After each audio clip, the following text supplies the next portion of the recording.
Hail friends, Curably Crafty Orm here. Today's video we're going to do something just a little bit different than my medieval weapons and that whole theme. It still follows the medieval theme a bit. But this one, my fiance and I were talking and she thinks this would be an interesting video to show. Now, in a lot of my pieces, I use a lot of thread as a decorative thing, but it also makes a good grip, a good binding agent, and so on and so forth. I use so much of it that I've started to wear my fingers down pretty damn bad. And running it and pulling it all like that, it just gets to be a little taxing. So what I did, and this video today is going to show you, I made a tool. And this is my threader. And what you do is, I'll take it all the way off so you can see it from scratch. There's my baby. There's my threader. My old finger saver. It's got a little clampy spot there. It's got a hole running all the way through it. This end goes into the spool. Now, this thread doesn't have an actual spool. I had to kind of just stuff this in there. So it might not work as well as I want it to, but just to show you what I'm working with here. Stuff it in, just like that. You want to start, when you put the thread through, on the side that's not this little clampy piece here. You want to go from the opposite side of that. Just a little bit more narrow. So it's easier to pull it through if you're sending it through the narrow side and pulling it through the slightly wider side. Okay.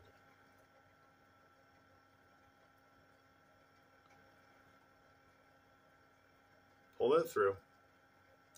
And then what you want to do is tie like a little noose end in it. Nothing ridiculous.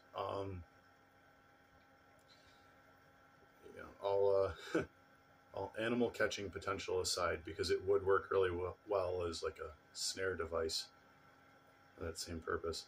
I double knot mine when I'm doing crafts. You got to be very careful which side of the loop though you're putting that second knot on, because if you put it on the wrong side, you can't pull your loop tight.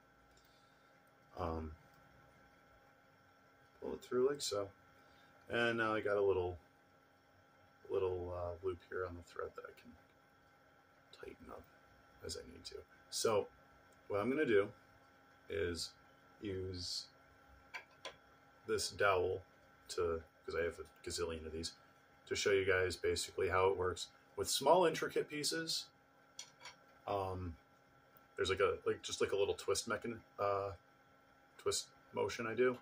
And then with larger pieces, like the spear gun, it's kind of just a wrapping motion.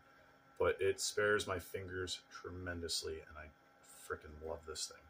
So, and this spot right here where the thread is wrapped around the thing, that's where you're supposed to put the thread and your thumb. Because believe it or not, there's less resistance between your thumb and this thread than there is between the thread and itself on that spot.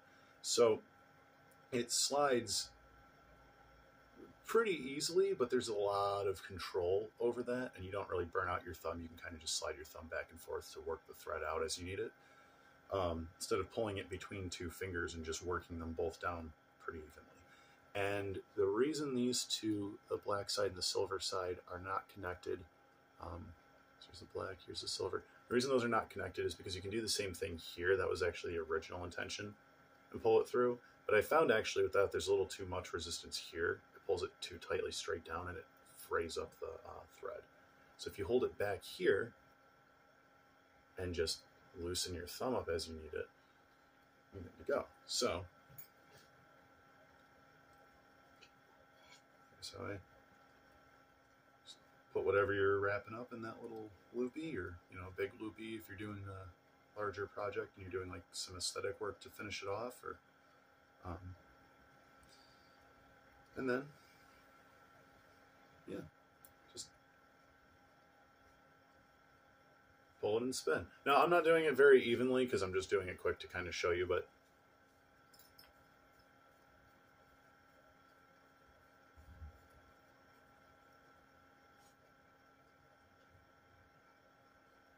It's a heck of a lot faster than what I was doing before. And if you run into snags, just tighten it all the way up to the object you're working on. And that spins nice and easy.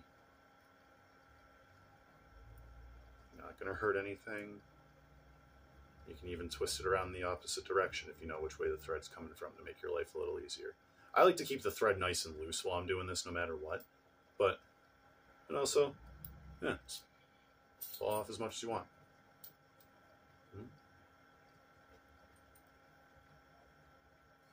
Tighten away. So, there's my threader. Here's my dowel I have to unthread. And this is my favorite part of this whole thing.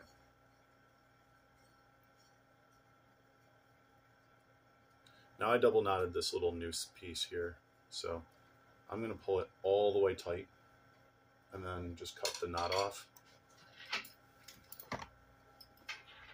Just to make my life a little easier. I think I'll survive if I lose an inch or two of this thread.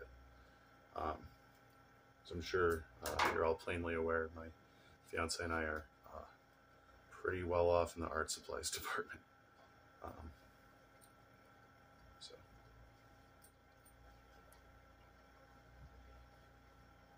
I'm gonna pull this nice and tight now, like that. And just work in the opposite direction.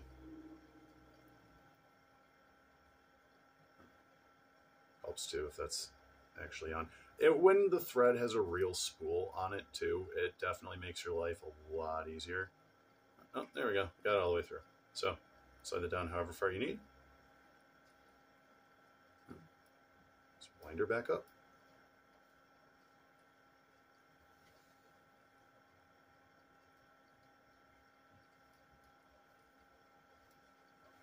And there you have it, ladies and gentlemen. Terribly Crafty doesn't just make weapons. Most medieval blacksmiths, most of the work they got that kept them actually steadily feeding their families was making building materials and horseshoes and wagon parts and stuff like that. So just a neat little thing to consider. And also for people who like to do outdoor stuff, that's another important thing. It's not just about the weapons you need to hunt and protect yourself. You need to know how to craft yourself some tools and some building supplies and be ready for all kinds of neat stuff. So thank you guys for indulging me. Like always, I really appreciate like ratings, but more important to me are your opinions. So feel free to stuff the comment section down below with them. I'm gonna quit for the night. This is now 3 videos today. This is a little more of me than most people want to handle. So take it easy, everybody. Thank you guys. Stay safe out there. Don't forget to have fun.